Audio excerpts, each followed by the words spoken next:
escuchando todos? Si alguien me dice, por favor, sí. Sí, profe. Sí. Bueno, vamos a iniciar, chicos, nuestra clase de hoy. Vamos a continuar con nuestro recorrido histórico de lo que es los antecedentes filosóficos y científicos de la psicología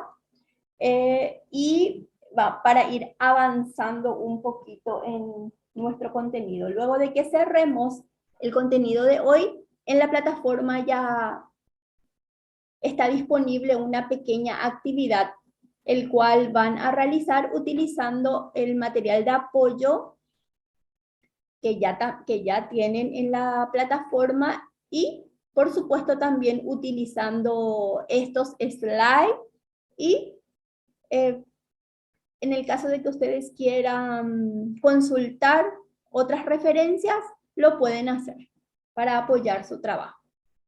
Bueno, habíamos hablado la semana anterior de todos los antecedentes de la psicología, de su origen, su evolución. Hablamos de que en los inicios la psicología fue tratada mediante, o mejor dicho, las personas tenían un concepto, un pensamiento mágico religioso con respecto a los procesos mentales, a las situaciones y a las conductas que presentaban los seres humanos, las personas. Durante la Edad Antigua es así que se creía que los trastornos mentales eran consecuencia de la posesión de espíritus y demonios. Sus tratamientos consistían en conjuros y encantamientos, y en esta misma época aparece Hipócrates, que atribuyó a desequilibrios en los humores o en los fluidos corporales el hecho de que las personas presenten ciertas conductas que ahora podemos llamarlas inadaptativas, ¿verdad? Que dependiendo de la manera en que estos líquidos corporales se encontraban en nuestro sistema, en nuestro organismo, es que nosotros actuábamos. Y como habíamos dicho la semana anterior, esta teoría hipocrática es la que dio pie al desarrollo de teorías de la personalidad. En la Edad Media, ya habíamos dicho también que estaba más dominada por el pensamiento cristiano. Seguía vigente aún la teoría de los humores y estaba combinada con aquello que es mágico y diabólico. Los tratamientos mentales se atribuían a la comisión de pecados, o sea, relacionaban el hecho de un mal actuar o con los valores que tenían las personas. Por eso se presentaban, o las personas que actuaban de esa manera eran personas que tenían trastornos mentales, y los tratamientos se realizaban mediante rezos y exorcismos. Durante el siglo XVI al XVIII convivieron la concepción demonológica de la enfermedad mental y ya apareció el humanismo de a poquito.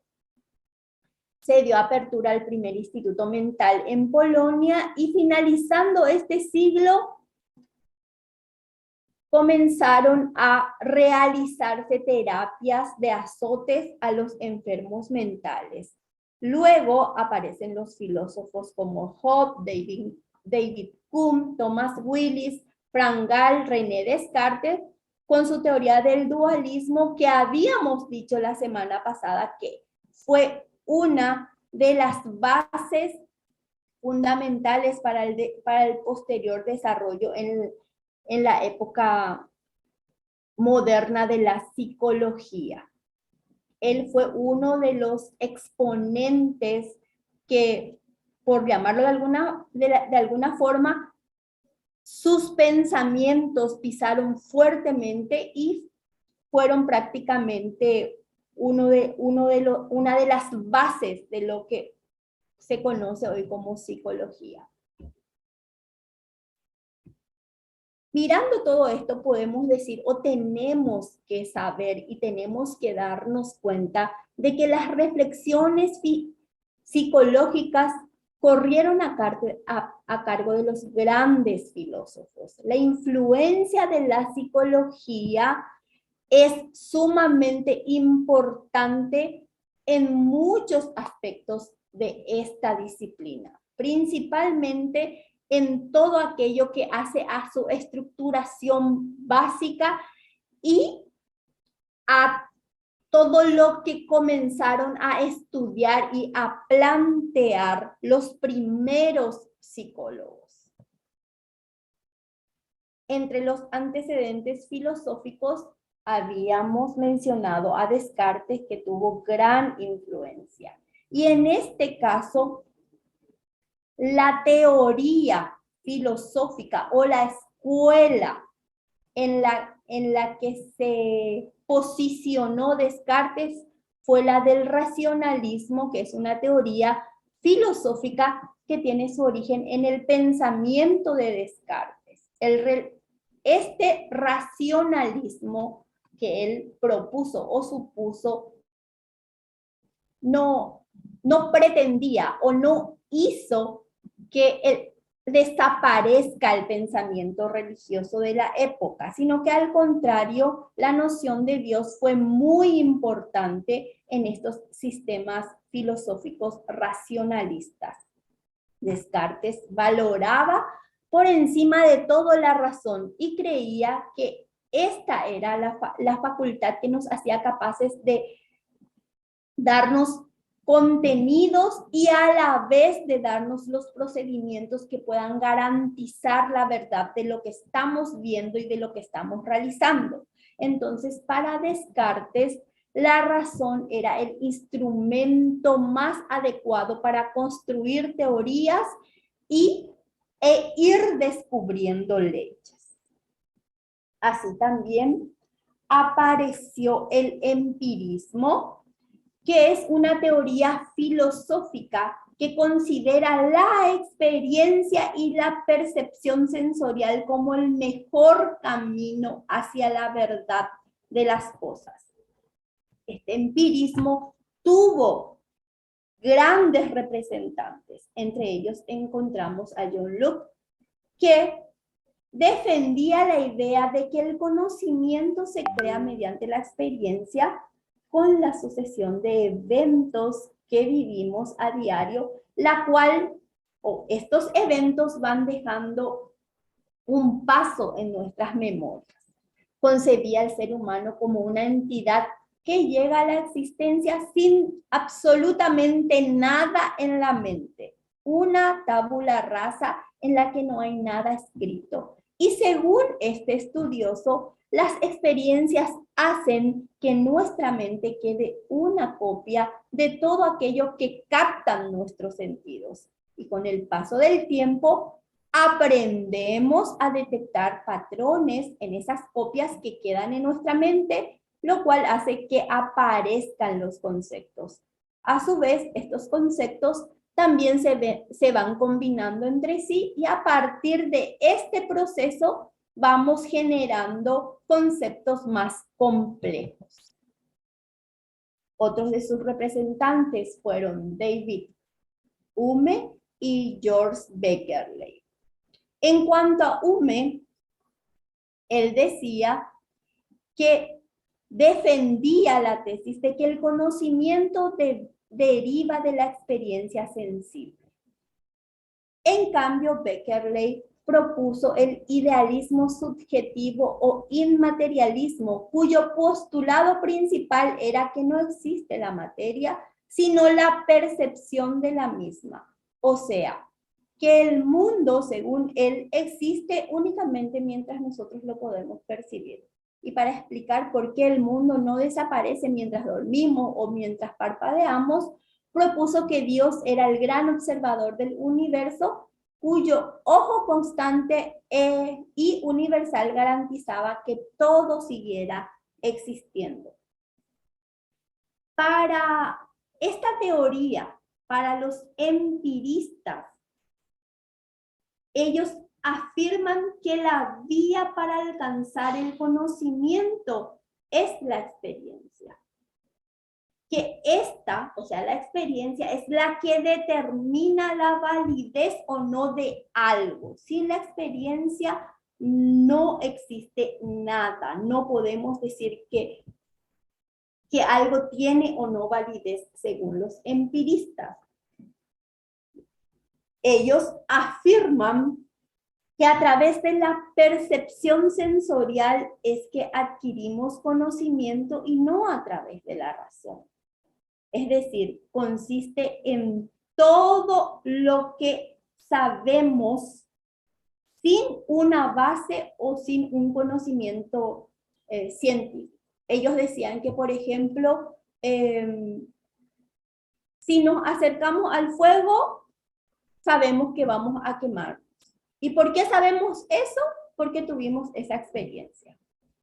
Si salimos a la calle o a la intemperie en un día lluvioso, sabemos que vamos a mojarnos. ¿Por qué sabemos eso? Porque pasamos por esa experiencia. Eso es lo que sostenían los empiristas. Siguiendo con los antecedentes filosóficos, tenemos que hablar también de la posición o del pensamiento kantiano. Esta posición intentó superar el racionalismo y el empirismo. Tomó del empirismo la tesis de que el conocimiento tiene como límite la experiencia y del racionalismo la tesis de que no todos los principios que intervienen en el conocimiento se originan en la experiencia. Creyó que hay principios no empíricos de la mente. Al principio, Kant se consideró racionalista y creyó que la ciencia podía avanzar deduciendo unos conocimientos a partir de otros en virtud de principios estrictamente racionales, a lo que él llamó sueño dogmático. Pero después de la lectura de que decía que todo lo que existe es mediante la experiencia sensible, mientras la percepción de la experiencia sensible hizo que se despertara de ese sueño y que creyera que el uso de la razón tiene unos límites y que estos límites son la experiencia propiamente dicha. El racionalismo, el empirismo, el pensamiento kantiano son los referentes filosóficos de los que se derivan concepciones psicológicas muy pero muy relevantes, como por ejemplo el mentalismo, el conductismo, el constructivismo. Todos estos pensamientos y estos antecedentes son de alguna u otra forma la base de lo que es hoy la psicología. También esta disciplina tiene sus influencias en las ciencias naturales, en la biología, en la fisiología, en la medicina. Entre las aportaciones más importantes de la biología al desarrollo de esta disciplina como ciencia, encontramos la aplicación del método experimental a los asuntos humanos. Aportaciones prácticas de Weber, Fechner, Müller, que fueron pioneros de la psicofísica y la psicofisiología, fueron ellos quienes emplearon por primera vez el método experimental para el estudio de los problemas fundamentales de la psicología fisiológica, como son la sensación y la percepción. Con respecto a estas dos expresiones, a estas dos funciones que tenemos como seres humanos, la sensación y la percepción, vamos a ahondar en la segunda unidad de nuestro contenido programático. Es ahí en donde abordaremos las bases biológicas de nuestra conducta. Es ahí en donde estaremos hablando de todo lo que es el sistema nervioso e iremos paso a paso conociendo cómo es que funciona todo esto de la sensación y la percepción. Aparte de estas aportaciones prácticas, también tenemos las teóricas, como por ejemplo la que hizo Claude Bernard, que mostró las posibilidades del método experimental en el estudio del cuerpo humano. Creyó que la fisiología podía ser una ciencia independiente de la medicina y que los fenómenos fisiológicos eran tan deterministas como los físicos. Para él, toda manifestación de la vida es un fenómeno fisiológico, los cuales a su vez están determinados por estímulos de naturaleza físico-química. Bernard describió las siguientes etapas en el método experimental. Arranca de la observación de un fenómeno natural. Observando este fenómeno natural, somos capaces de formular preguntas a partir de una hipótesis interpretativa del fenómeno que nos encontramos observando. Establecemos las condiciones experimentales que nos permitan contestar a dichas preguntas, de acuerdo a la hipótesis que tenemos. Y observar y anotar el fenómeno resultante en el paso 3, o sea, en las condiciones experimentales que hemos establecido.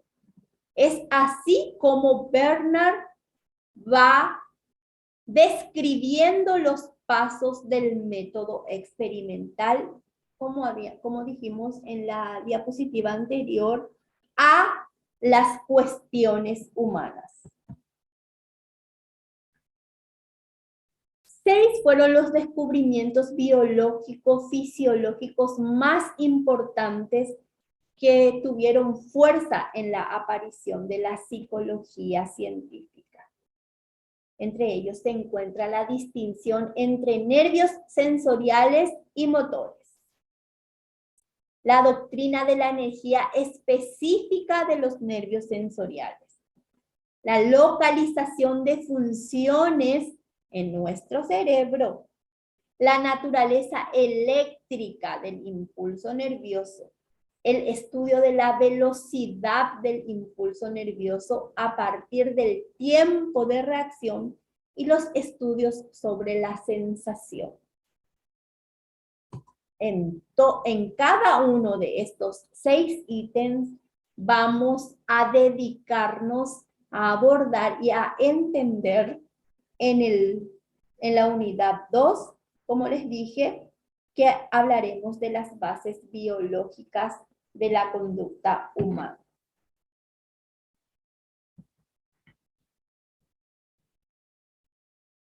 Todos estos pensamientos que hemos abordado de los grandes estudiosos antiguos, medievales, renacentistas e incluso ya de la época moderna, fueron los que de a poquito dieron pie al inicio de la psicología científica. Es así que a finales del siglo XIX surgieron 3 corrientes fundacionales de la psicología moderna.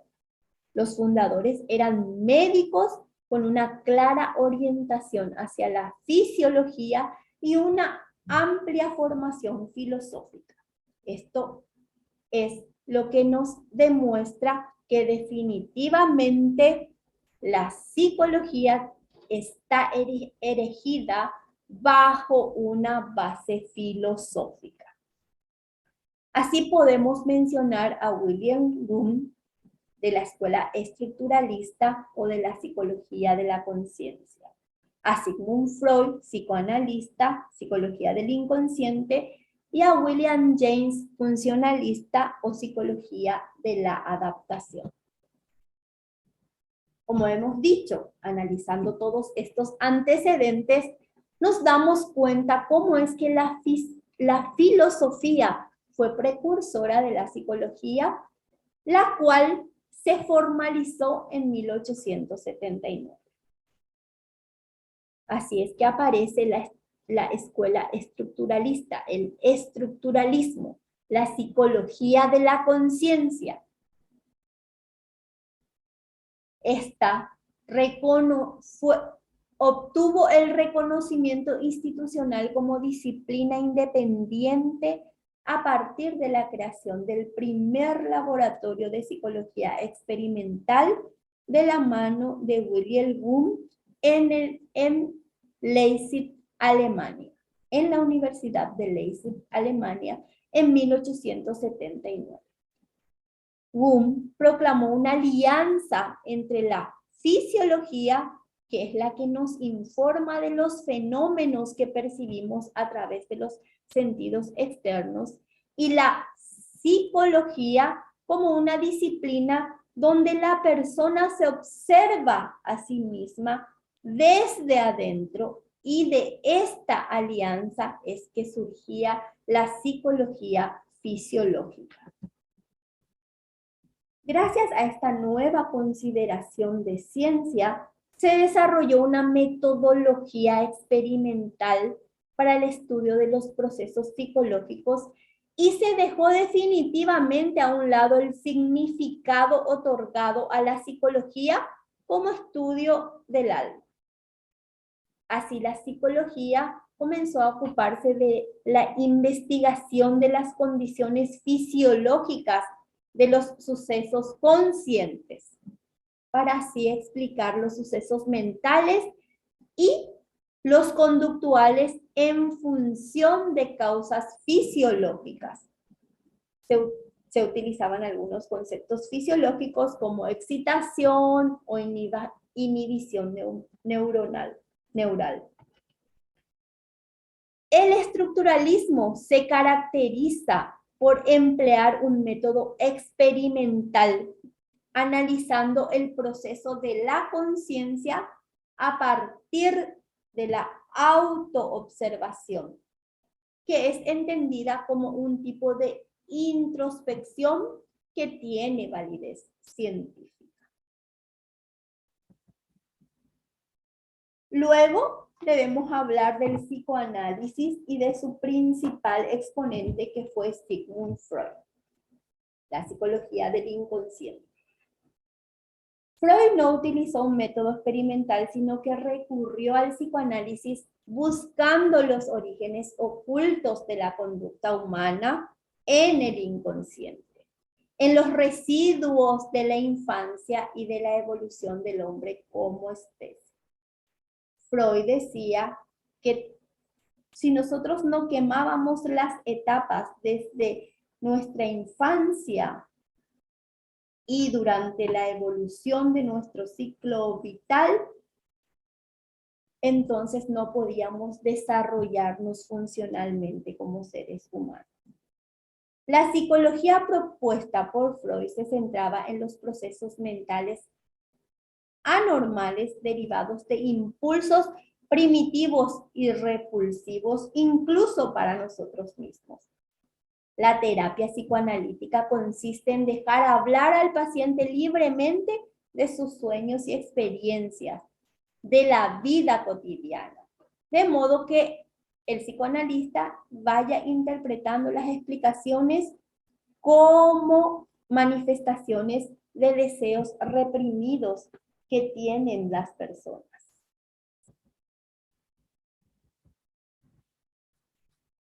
Freud, con su obra o con el psicoanálisis, trata de explicar las fuerzas inconscientes que motivan el comportamiento de todos los seres humanos.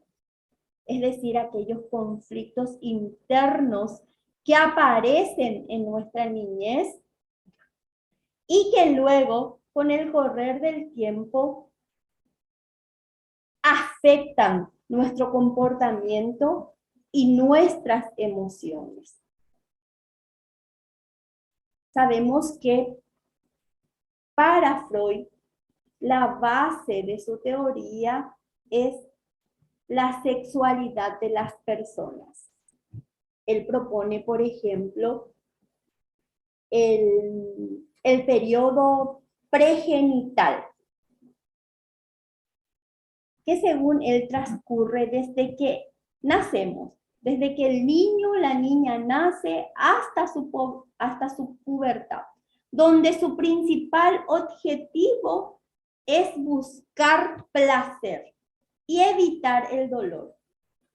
Pero esta búsqueda de placer, si bien según Freud tiene como base la sexualidad, no tiene por qué ser definitivamente satisfacción de necesidades sexuales la que busca, sino que tiene que ver con aquellas necesidades que conocemos como necesidades básicas que tenemos los seres humanos, como el hecho de si sentimos hambre, saciar, satisfacernos, o en el lenguaje de Freud, sentir placer alimentándonos, comiendo. Si sentimos sed, saciando nuestra sed, bebiendo.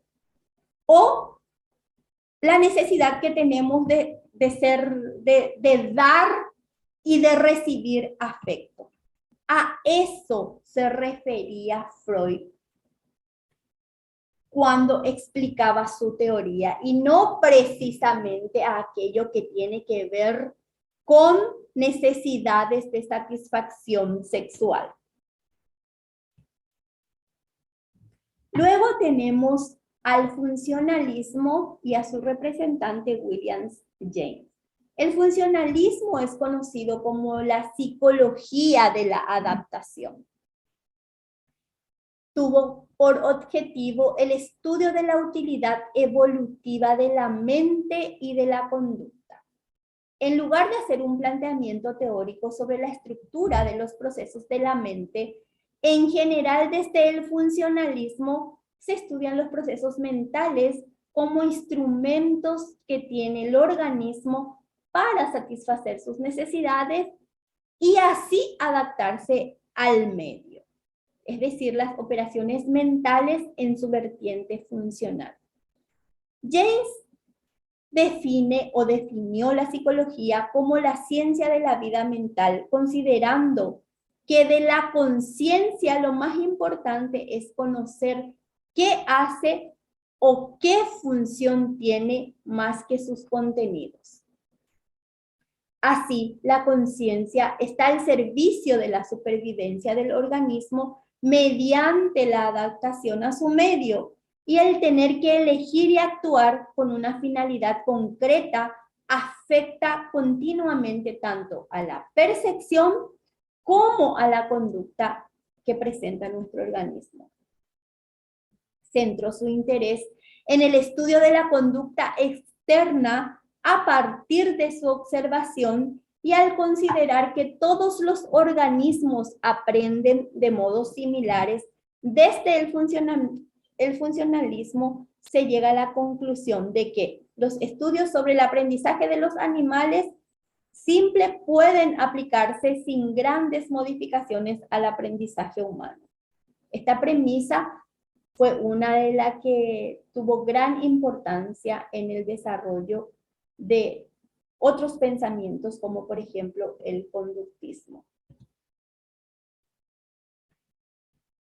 Y así avanzando o realizando nuestra línea de tiempo y el recorrido de todos estos grandes pensadores, todas estas teorías que sostenían los estudiosos de quienes estamos hablando, vamos acercándonos a lo que fue el pensamiento soviético, la psicología soviética, que tuvo un fuerte vínculo con la fisiología y que defendía que cualquier actividad También la actividad cerebral es un acto reflejo.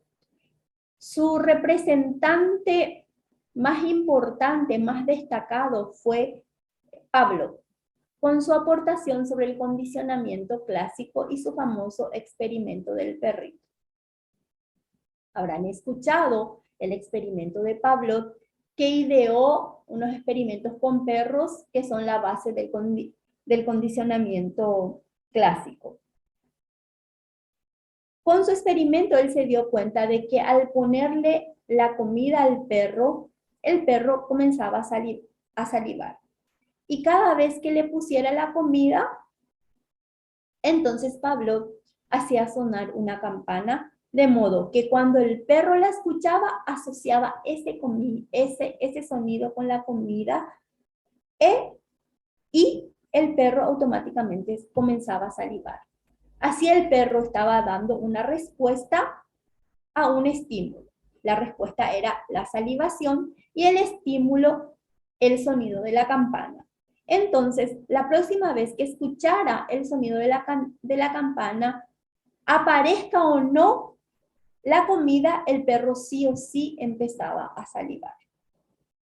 Y esta es la base de la teoría del condicionamiento clásico de Ivan Pavlov. Luego tenemos el conductismo, que es una corriente psicológica que se centra en el análisis de la conducta observable con variables objetivas, pero que pueden ser manipulables mediante la metodología experimental.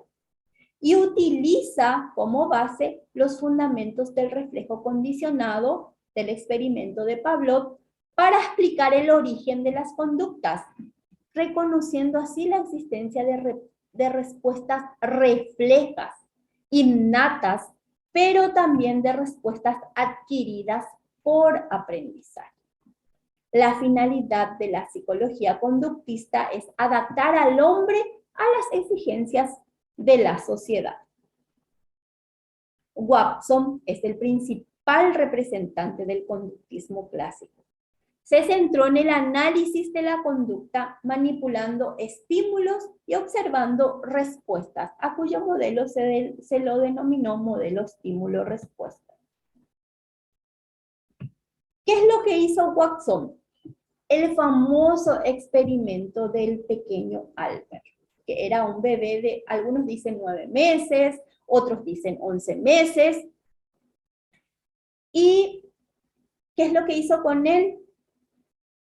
Comenzó, Albert era un bebé de esa edad, no sé si de 9 o de 11 meses, dependiendo de la referencia que utilicemos. Este niño, Albert, quería mucho a los animalitos. Entonces, Watson le presentó una ratita blanca y comenzó a, como dice la presentación, emparejar o a presentar en forma, le presentó en forma simultánea la presencia de la ratita blanca con un fuerte sonido al golpear con un martillo. Entonces, esta criatura comenzó a desarrollar miedo a la rata blanca y a todos los objetos peluditos que él podía tener. En esta situación no interviene la voluntad ni la mente, ni variables subjetivas, sino que se crea una asociación por contigüedad de un estímulo y una respuesta. La conclusión del experimento de Watson y de otros que fueron similares a este es que a medida que avanzamos en nuestra edad, nos vamos exponiendo a múltiples estímulos que generan en nosotros múltiples respuestas. El conductismo o condicionamiento operante o instrumental. cuyo principal exponente fue Frederick Skinner. Este desarrolla su teoría sobre el condicionamiento operante o instrumental y trabaja en un modelo de condicionamiento estímulo, respuesta, refuerzo, siendo el refuerzo una circunstancia objetiva, concreta, que si aparece después de una respuesta aumenta la probabilidad de que vuelva a aparecer o de que la misma sea repetida en condiciones similares. Para Skinner, el objetivo de una ciencia de la conducta consiste en evaluar la probabilidad de que aparezca una respuesta y explorar qué condiciones son las que la determinan. Con sus experimentos, este señor explica la adquisición y la extinción de conductas y en sus publicaciones aplica el método condicionamiento operante a la educación y a la modificación de la conducta. Skinner, con esta su teoría, lo que quería o lo que quiere es inducir a que todos nosotros, todos los individuos tengamos que tener una conducta que solo tenga resultados positivos mediante la intervención de un elemento que pueda servirnos de estímulos. Propone que las respuestas que tienen algún tipo de recompensa pueden volver a repetirse. Skinner decía, por ejemplo, de que felicitemos o aplaudamos el hecho de que los niños que se comieron toda la comida y especialmente las verduras sean aplaudidas. Entonces, el refuerzo que está recibiendo el niño es el hecho de que fue felicitado, fue aplaudido por el hecho de comerse todas las verduras. Entonces, esta conducta sí o sí se va a volver a repetir. Lo mismo el felicitar a nuestros hijos cuando tienen buenas calificaciones en sus estudios. El hecho de felicitar, de reconocerlo, hará, es lo que le sirve de refuerzo, y entonces hará que se repita esta conducta. Lo mismo cuando aquellos trabajadores que son comisionistas, que reciben un refuerzo monetario cuando alcanzan cierta meta, hará, por supuesto, que cada vez se esfuerce mejor, se esfuerce más para volver a adquirir este refuerzo. Es así como explica que las respuestas que tienen algún tipo de recompensa pueden volver a repetirse en situaciones similares. Esto es lo que Skinner explica en su teoría. Luego tenemos a la Gestalt, que es una corriente de la psicología de corte teórico y experimental que se dedica al estudio de la percepción humana. Nació en Alemania a principios del siglo XX y sus principales precursores fueron Wegener, Wolfgang Kohler y Koffa. Ellos postulaban la percepción como el proceso básico de la actividad mental del ser humano, de modo que el resto de las operaciones de naturaleza psíquica, como el pensamiento, el aprendizaje, la memoria, están subordinadas al correcto funcionamiento de los procesos de organización perceptual. Según ellos, el ser humano organiza sus percepciones como una totalidad, como forma o configuración, y no como simple suma de sus partes. De allí que lo percibido pase de ser un conjunto de manchas a convertirse en personas, en objetos, en escenas, en cosas. En este sentido, la Gestalt plantea una disciplina que estudia el proceso mediante el cual nuestro cerebro va ordenando y va dando forma, sentido a las imágenes que vamos recibiendo del mundo externo o de aquello que de este le ha sido significativo o relevante. La Gestalt tiene sus leyes de la percepción, que son un conjunto de principios según los cuales el cerebro humano siempre tiende a transformar o a organizar los elementos que percibe en un todo que sea coherente, dotado de forma y de sentido. Aquí tienen las leyes de la Gestalt más importantes, que habla de la ley de la proximidad, de la continuidad, de la figura fondo, de la semejanza, igualdad, de la dirección común, de la pregnancia, del contraste, de la tendencia al cierre.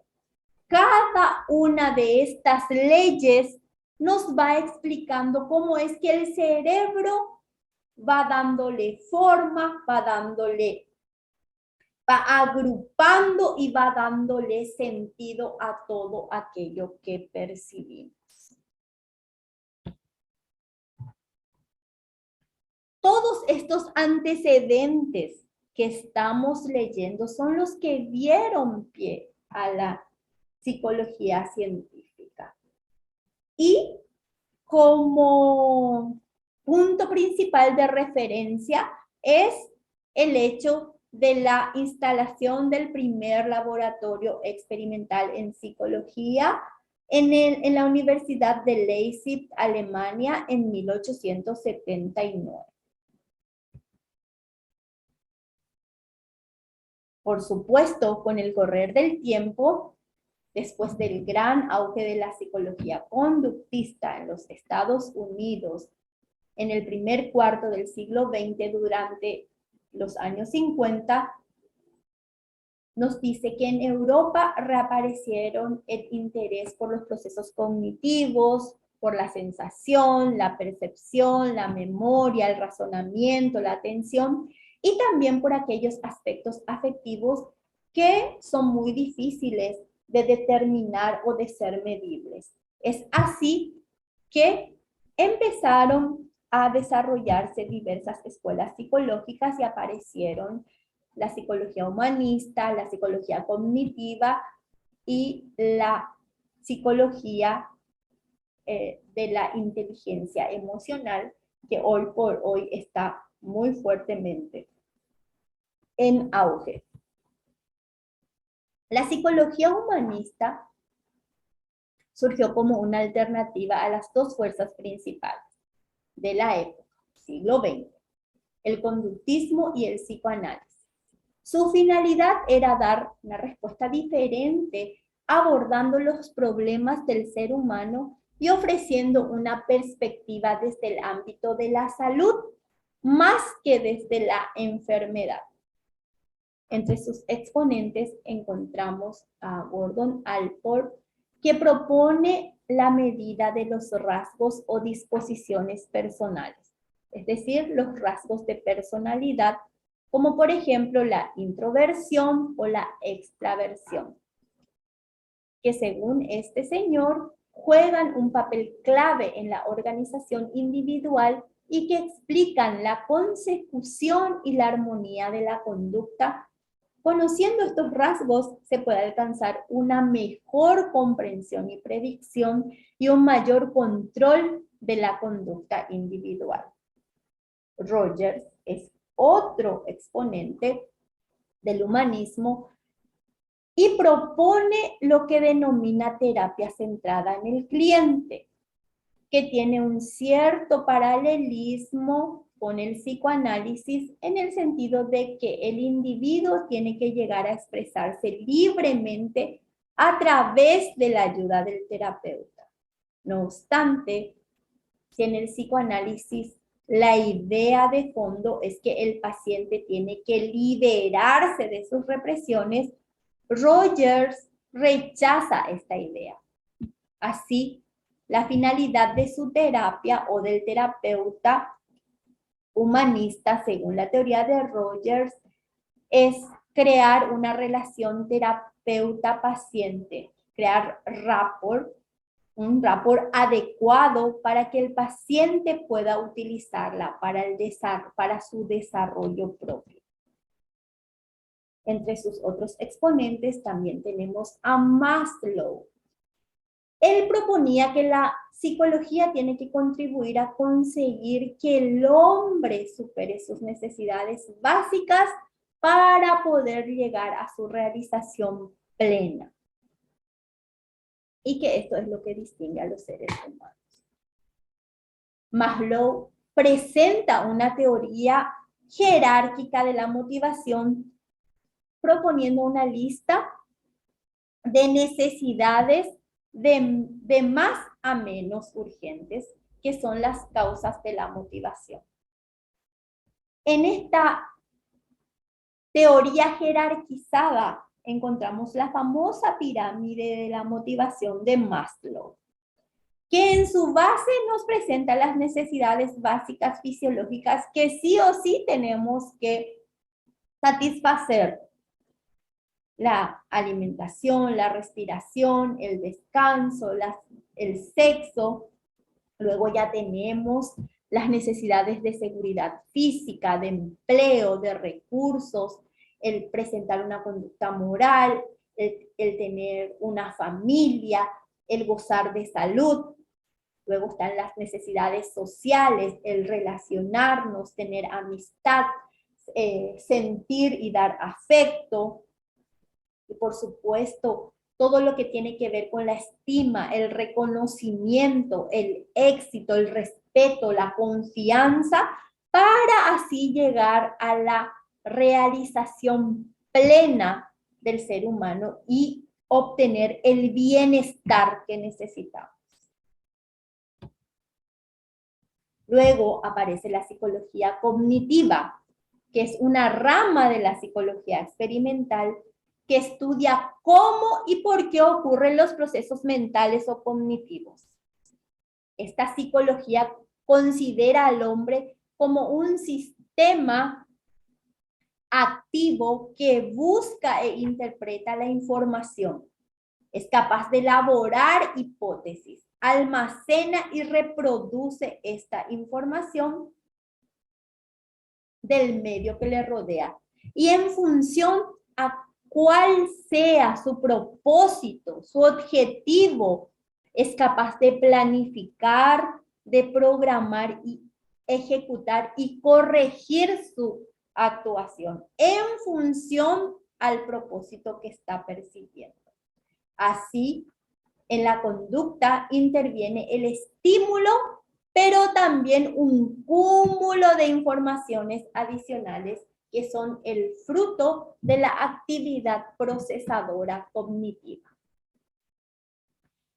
Actualmente, tanto en el ámbito académico como en el científico, la psicología cognitiva se considera un enfoque de suma importancia y es muy, pero muy utilizado, tanto en el ámbito educativo, en el ámbito científico, en el ámbito de la práctica clínica.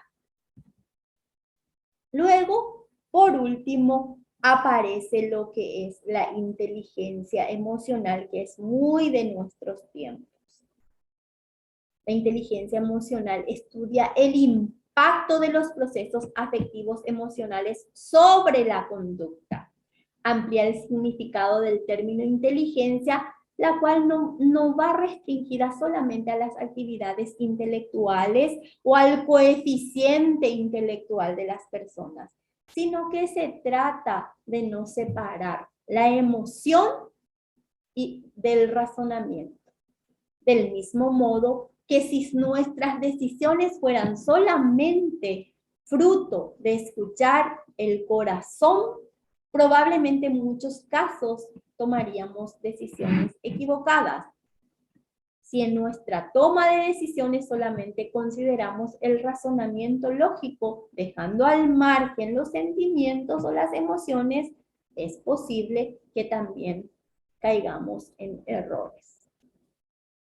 La inteligencia emocional es un constructo que nos ayuda a entender de qué manera podemos influir de un modo adaptativo e inteligente, tanto sobre nuestras emociones como en la interpretación de nuestros estados emocionales y de los estados emocionales de los demás. En cuanto a esto, por supuesto, todo lo que tiene que ver con la dimensión psicológica humana, que tiene un papel fundamental tanto en nuestra manera de socializar como en las estrategias de adaptación al mundo en el que vivimos. Muy bien, chicos. Este es nuestro contenido de hoy. En este contenido yo he juntado el tema 2 con el tema 3, porque nuestros ejes temáticos, nuestro contenido programático nos pide que estudiemos por separado todas las bases filosóficas por una parte, y aparte la aparición de la psicología experimental o el aporte de Wundt.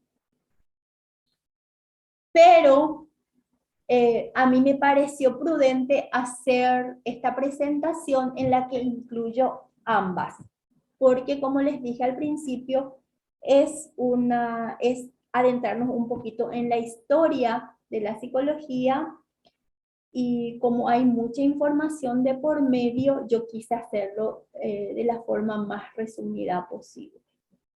Como les dije al inicio, tienen una pequeña actividad que fenece el día 8 de mayo. Hasta el 8 de mayo tienen tiempo para alzarla en la plataforma.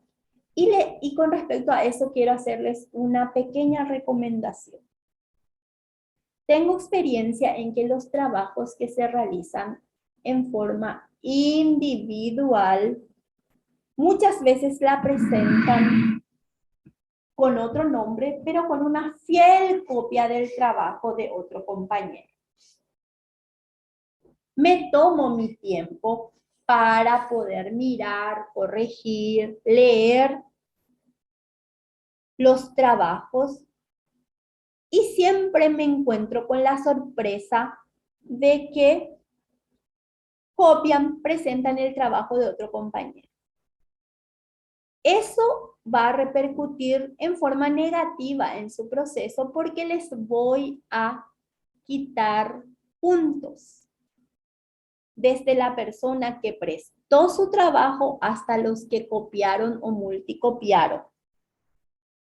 Y me doy cuenta, por supuesto, porque ni siquiera se toman el tiempo de cambiar el tipo de letra, de trabajar un poquito, cambiar el color o algo así. Así que si lo van a hacer, por favor, tómense el tiempo de al menos parafrasear el contenido del trabajo que van a realizar y de cambiar el estilo de letra o algo así. Esa es una pequeña recomendación que les pido tengan en cuenta.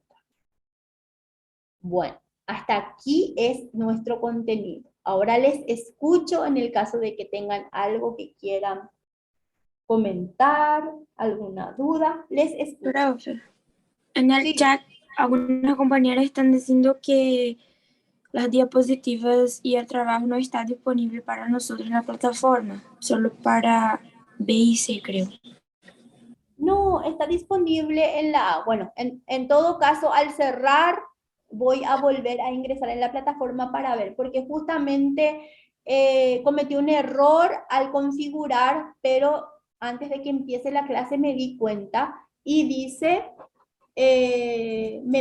me cercioré de que diga excepción A, pero no obstante voy a volver a verificar. Bueno, gracias.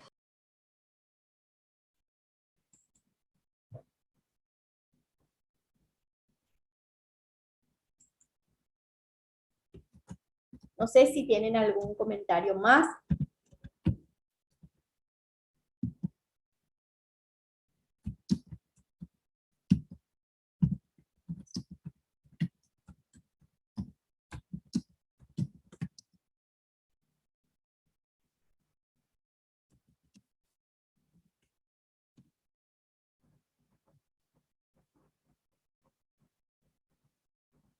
Bueno, si ya no hay nada que quieran acotar, nos encontramos la próxima semana, Dios mediante. Feliz fin de semana para todos. Cuídense mucho.